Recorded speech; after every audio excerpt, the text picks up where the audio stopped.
Very good morning all of you.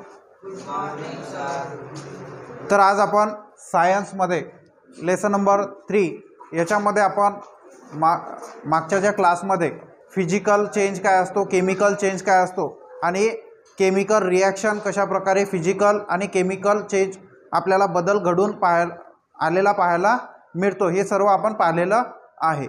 तर आता आपण केमिकल इक्वेशन म्हणजे काय असते ते समजून घेणार आहोत. ओके, तर यामध्ये जे पहिलं लिहिलेलं आहे आपण इथे, aqueous solution of zinc copper sulphate plus zinc dust equal to aqueous solution of zinc sulphate आणि प्लस कॉपर. आपल्याला हे काय आहे हे समजून घेण्यासाठी तुम्हाला एक ॲक्टिव्हिटी दिलेली आहे पेज नंबर 31 वरती.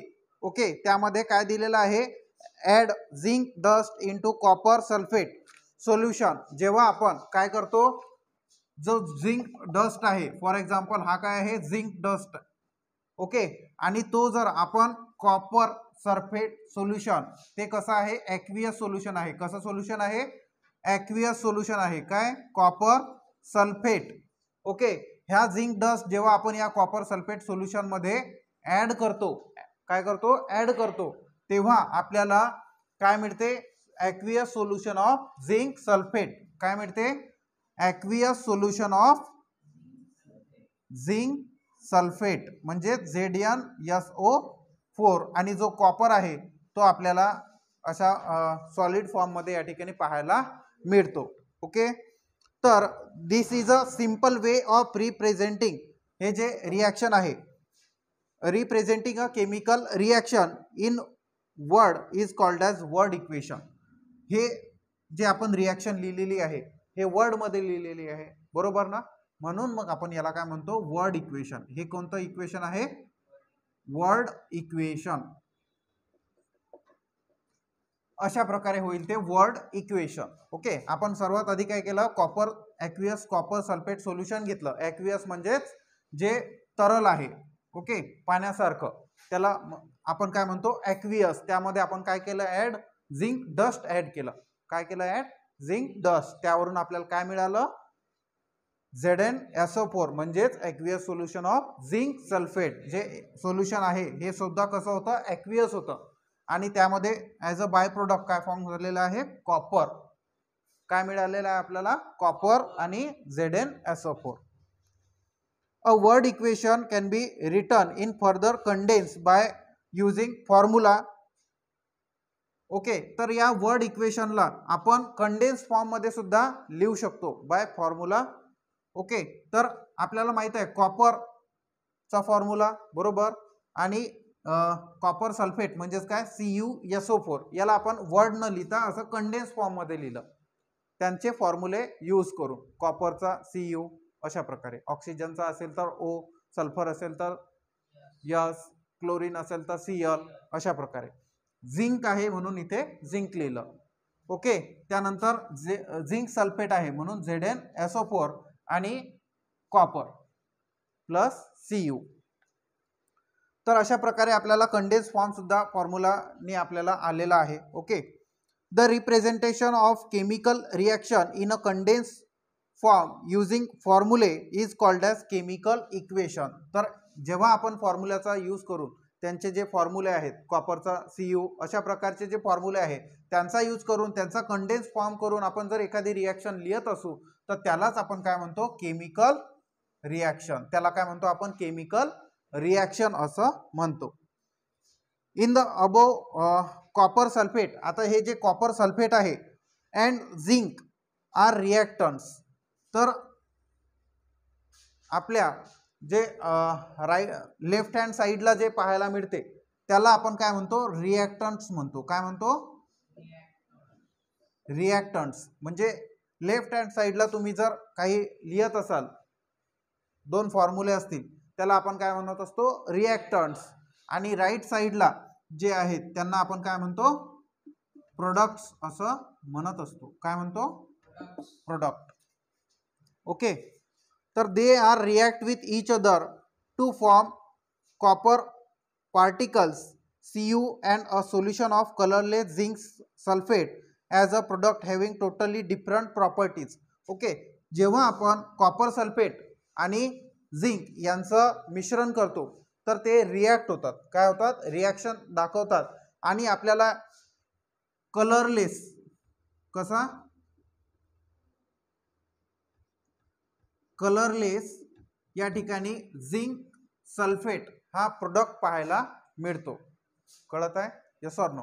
आणि त्याच्या प्रॉपर्टी ह्या कशा असतात? एकदम डिफरंट. प्रॉपर्टी म्हणजे गुणधर्म कसे असतात?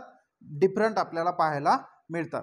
The ionic bond in the reactant CuSO4 breaks the ionic bond in the product ZnSO4 is form during the reaction. Okay, तर यामध्ये कॉपर आणि SO4 प्लस झिंक हा जो SO4 आहे हा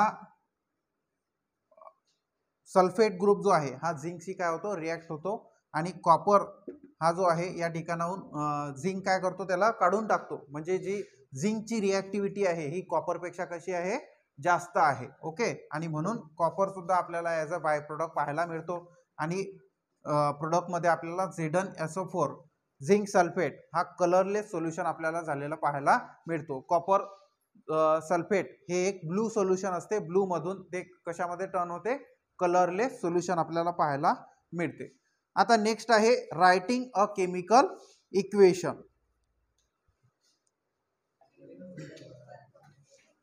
नेक्स्ट आपण पाहणार आहे केमिकल इक्वेशन राईट कशा प्रकारे करायचं आहे. ओके, हे एक केमिकल इक्वेशन आपल्याला या ठिकाणी पाहायला मिळते.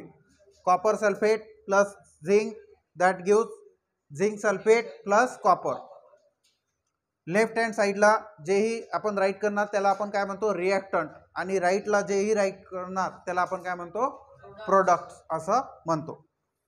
In a chemical equation the reactants are written on the left hand side. जे रिॲक्टंट आहेत हे नेहमी लेफ्ट हँड साईडलाच राईट करणार. काय? रिॲक्टंट. काय राईट करणार? रिॲक्टंट. हे नेहमी कसे राईट करणार आपण? लेफ्ट हँड साईडला. आणि while the products are on the right hand side. आणि जे प्रोडक्ट असतील, प्रोडक्ट हे नेहमी कसे राईट करणार? राईट हँड साईड मध्ये.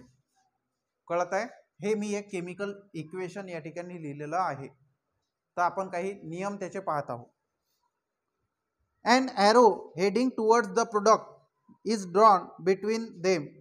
This arrow indicates the direction of the reaction. म्हणजे हा जो arrow या ठिकाणी आपल्याला दिसत आहे हा arrow आपल्याला रिॲक्शनची डायरेक्शन दाखवतो. काय दाखवतो? रिॲक्शनची डायरेक्शन. म्हणजे रिॲक्शन कशा प्रकारे घडून येत आहे.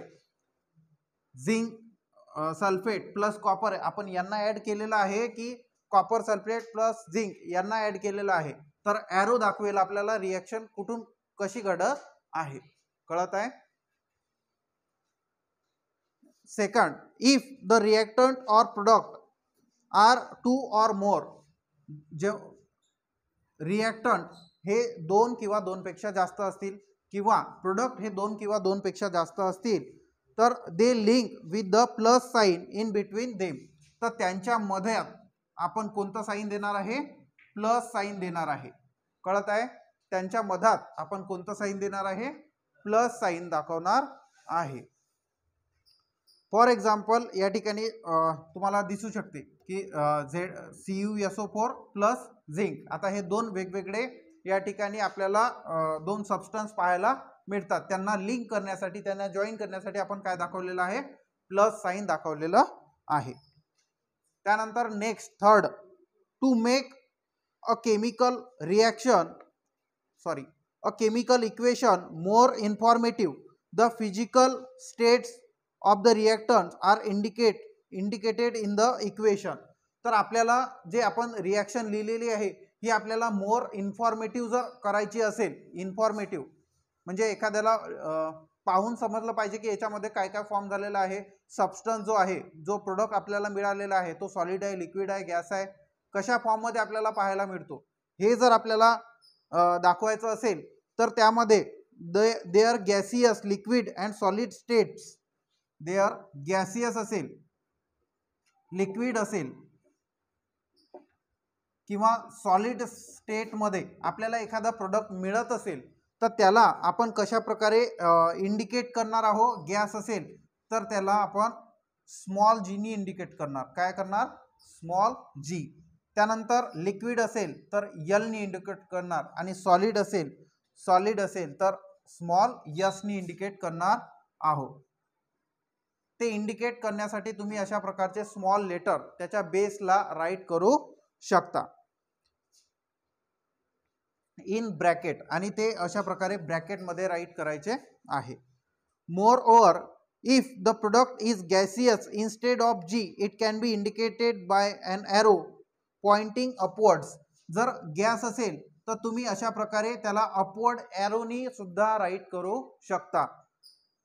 स्मॉल जी राईट करसान किंवा अपवर्ड एरो तुम्ही राईट करू शकता.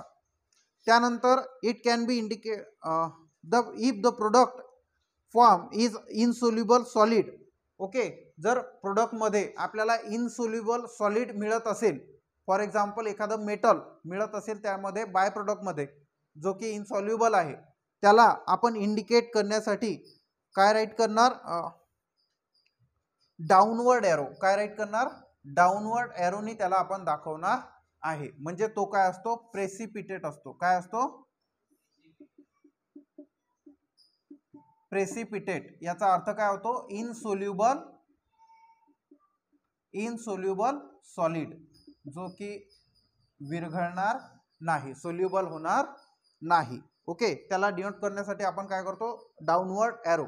म्हणजे तुम्ही जर केमिकल रिॲक्शन लिहिताना अशा प्रकारे डाऊनवर्ड एरो दाखवला की समजणारा समजून जाईल की हा जो कॉपर आहे हा कसा आहे? इनसोल्युबल आहे, हा प्रेसिपिटेट आहे, इनसोल्युबल सॉलिड आहे. कळते? Yes or no? आणि अपवर्ड एरो केव्हा दाखवसान? फॉर एक्झाम्पल मी H2 लिहिलं आणि त्याच्यानंतर असा अपवर्ड एरो दाखवला तर हा काय होणार? गॅस फॉर्ममध्ये त्या ठिकाणी बाय प्रोडक्ट फॉर्म झालेला आहे. किंवा तुम्ही अपवर्ड एरो न लिहिता इथे H2 आणि इन ब्रॅकेटमध्ये असं जी लिहिणार आपण. कळत आहे? त्यानंतर लिक्विड लिहिताना H2O आणि इन ब्रॅकेट इथे आपण फॉर मोर इन्फॉर्मेशन याला इन ब्रॅकेट यल असं लिहू शकतो. कळत आहे? Yes or no? When reactant and product are in the form of solution in water, they are said to be present in aqueous solution state. किंवा तुम्ही या वॉटरला H2O ला अशा प्रकारे सुद्धा म्हणजे ॲक्वियस सोल्युशन स्टेटमध्ये वॉटर जर असलं तर यल न लिहिता तुम्ही AQ सुद्धा लिहू शकता. म्हणजे ते कशा फॉर्ममध्ये आहे? ॲक्वियस स्टेटमध्ये आहे. This state is indicated by putting the letter AQ in brackets after their formula. Formula नंतर तुम्ही त्याला सिंपल ब्रॅकेटमध्ये लिहू शकता.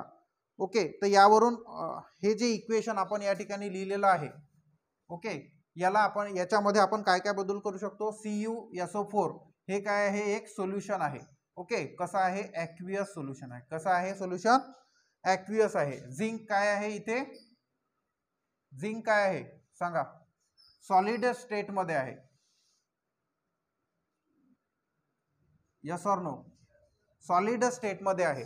येणारं सोल्युशन हे सुद्धा कसं आहे? ॲक्वियस आहे. कसं आहे? ॲक्वियस आहे. आणि कॉपर सुद्धा आपल्याला कसा पाहायला मिळतो? सॉलिड स्टेटमध्ये पाहायला मिळतो. म्हणजे हे कसं आहे? आपण फॉर मोर इन्फॉर्मेशन अशा प्रकारचे सिम्बॉल यूज करून जे रिॲक्शन आहे हे मोर इन्फॉर्मेटिव्ह बनवू शकतो. कळत आहे? Yes or no? त्यानंतर पॉइंट 4 आहे. When heat is to be given from outside. जेव्हा आपण एखाद्या रिॲक्शनमध्ये बाहेरून काय करतो? हीट प्रोव्हाइड करतो. बाहेरून हीट प्रोव्हाइड करतो to bring about a reaction. कशासाठी? रिॲक्शन घडून येण्यासाठी. तर it is indicated by the sign delta written above the arrow indicates the direction of the reaction. तर अशा प्रकारची जी रिॲक्शन आहे त्याच्यामध्ये जर आपण हीट एखाद्या वेळी बाहेरून जर प्रोव्हाइड करत असू तर त्या एरोच्या वरती आपण अशा प्रकारे ट्रायंगल राईट करू शकतो. याला काय म्हणतात? डेल्टा म्हणतात. की याच्यावरून समजून येईल की तुम्ही या रिॲक्शन मध्ये जी हीट आहे ही बाहेरून प्रोव्हाइड केलेली आहे. कशासाठी? रिॲक्शन घडून येण्यासाठी. For example, reaction in which slake lime is form on heating limestone is written as. Okay, तर इथे तुम्हाला एक एक्झाम्पल सुद्धा दिलेला आहे की त्यामध्ये हीट आपण काय करतो? बाहेरून प्रोव्हाइड करतो. काय करतो? हीट आपण बाहेरून प्रोव्हाइड करतो. तर CaCO3 सॉलिड दॅट गिव्स, याच्यापासून इथे आपण याला जर हीट प्रोव्हाइड केली कॅल्शियम कार्बोनेटला, तर CaO कॅल्शियम ऑक्साईड आपल्याला सॉलिड फॉर्म मध्ये पाहायला मिळतो, प्लस त्यामधून कार्बन डायऑक्साईड गॅस हा बाहेर पडतो. ओके, तर हा जो डेल्टा आहे हा काय केलं? याच्यामध्ये आपण हीट याला बाहेरून प्रोव्हाइड केली. यासाठी तुम्ही जर बाहेरून हीट प्रोव्हाइड करत असाल तर तो डेल्टा तिथे राईट करायचा. फॉर मोर इन्फॉर्मेशन आपण तसं लिहू शकतो. Similarly the fact that heat is release during the reaction, heat जर रिलीज होत असेल during the reaction between the aqueous solution of copper sulfate and zinc dust is indicated as. आता हे जे इक्वेशन आहे याच्यामध्ये copper sulphate aqueous plus zinc solid आणि इथे ZnSO4 हे आपल्याला ॲक्वियस स्टेटमध्ये हा कॉपर, आणि इथे जर हीट बाहेर पडत असेल म्हणजे हीट रिलीज होत असेल तर आपण इथे अजून एक राईट करू शकतो. फक्त इथे राईट करायचा हीट. ओके, लास्ट मध्ये आपण काय राईट करणार? तिथे हीट राईट करणार आहे. त्यानंतर आहे 5th नंबरचा पॉइंट 1 2 3 4 आणि 5. Okay, it is necessary to fulfil certain condition. काही कंडिशन आहेत त्या फुलफिल करण्यासाठी, लाईक स्पेसिफिक टेम्परेचर. जर आपल्याला एखादी रिॲक्शन घडवून आणायची आहे पण टेम्परेचर स्पेसिफिक नाही आहे तर ती रिॲक्शन घडून येईल का? फॉर एक्झाम्पल, आपल्याला 100 डिग्रीवरती एखादी रिॲक्शन घडून येते तर ते टेम्परेचर तेवढं आपण प्रोव्हाइड केलं नाही तर ती रिॲक्शन घडून येईल का? नाही ना. म्हणून आपल्याला काहीतरी त्या ठिकाणी कंडिशन फुलफिल कराव्या लागतील, हो की नाही? तर त्यासाठी specific temperature, like specific temperature, pressure, काही कॅटलिस्ट सुद्धा महत्त्वाचे असतात, catalyst etcetera, to bring about some reaction. These condition are indicated below or above the arrow. तुम्ही या एरोच्या वरती किंवा या एरोच्या खाली त्या तुम्ही काय काय त्या ठिकाणी कंडिशन अप्लाय केलेले आहे, काय काय बाहेरून गोष्टी प्रोव्हाइड केलेल्या आहेत ते आपण एरोच्या खाली किंवा वरती या ठिकाणी राईट करू शकतो. फॉर एक्झाम्पल, तुम्हाला इथे गिवन रिॲक्शन या ठिकाणी एक दिलेली आहे. कळत आहे का तुम्हाला? Yes or no? Vegetable oil, vegetable oil हे कसं असतं? लिक्विड असते. याच्यामध्ये जर आपण हायड्रोजन गॅस हा पास केला, ओके, ॲट 60 डिग्री सेल्सिअस आणि nickel as a catalyst, that gives vanaspati ghee. यावरून आपल्याला काय मिळते? वनस्पती घी आपल्याला पाहायला मिळते, जे की सॉलिड स्टेट मध्ये पाहायला आपल्याला मिळणार आहे. ओके, तर इथे आपण पाहू शकतो की या एरोच्या वरती स्पेसिफिक टेम्परेचर आपल्याला आपण त्याला प्रोव्हाइड केलेलं आहे रिॲक्शन घडून आणण्यासाठी, आणि निकेल ॲज अ कॅटलिस्ट त्या ठिकाणी त्याचा यूज केलेला आहे. करते हे जे कॅटलिस्ट किंवा हे जे टेम्परेचर आहे हे रिॲक्शनला फक्त घडवून आणतात. ओके, त्या रिॲक्शन मध्ये भाग घेत नाही. ओके, बाहेरून हे त्याला धक्का देतात. कळते ना? धक्का देणं समजते? ते जात नाही. एखाद्याला जर आपण धक्का दिला तर जाणारा काय जातो? समोरचा व्यक्तीच पुढे जाणार, बरोबर? धक्का देणारा जातो का? नाही. तो फक्त असा चेंडूला आपण इथून, फॉर एक्झाम्पल हा बॉल आहे, बरोबर. कॅटलिस्टचं काम सांगत आहे मी काय करते, रिॲक्शनला धक्का देणे. तुम्ही रिॲक्टंट झालेले आहेत, तुम्ही प्रोडक्ट होऊन जा करते. समजत आहे का? हे कॅटलिस्ट कधीच या रिॲक्शन मध्ये भाग घेत नाही. Yes or no? समजत आहे? ओके. फॉर एक्झाम्पल अजून एक सोप्या पद्धतीने तुम्हाला सांगतो. एका ग्लासमध्ये आपण काय घेतलं, वॉटर घेतलं आणि यामध्ये मी काय ऍड केली, शुगर ऍड केली. काय ऍड केली? शुगर ऍड केली. ओके. तर आता ते शुगर जे आहे पाण्यामध्ये विरघळण्यासाठी खूप वेळ लागेल, तसंच जर आपण ठेवून दिलं तर, बरोबर. पण मी काय घेतला एक स्पून घेतला. काय घेतला? एक स्पून घेतला. ओके. आता या स्पूनने काय केलं, त्याला ढवळलं म्हणजे हलवलं. ओके. तर ते काय होणार, शुगर आणि वॉटर हे एकदम मिक्स होतील. करते. त्यामध्ये स्पून मिक्स झाला का? झाला का? समजलं आता कॅटलिस्टचं काय काम असते. ॲज अ कॅटलिस्ट आपण स्पूनचा काय केला या ठिकाणी यूज केलेला आहे. समजलं? Yes or no? त्यानंतर आहे 6 पॉइंट. स्पेसिफिक इन्फॉर्मेशन और नेम्स ऑफ रिएक्टंट्स और products are written below their formulae. जो फॉर्म्युला आपण या ठिकाणी लिहिलेला आहे त्याचं नाव आपण या ठिकाणी खाली लिहिणार आहोत. ओके. ते सुद्धा आपल्याला राईट करायचं आहे. त्यानंतर फॉर एक्झाम्पल आपल्याला ही जी रिॲक्शन एक दिलेली आहे, काय रिॲक्शन दिलेली आहे 6 नंबरच्या पॉइंट मध्ये सांगा सर्वांनी.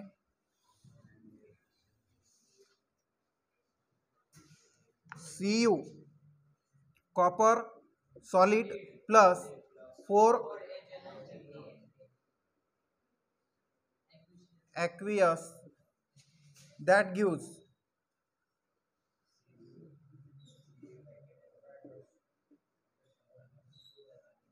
aqueous plus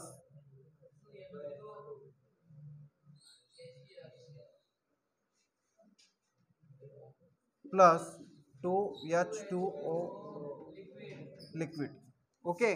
तर पहा इथे आपल्याला स्पेसिफिक इन्फॉर्मेशन किंवा त्याचे काही नेम.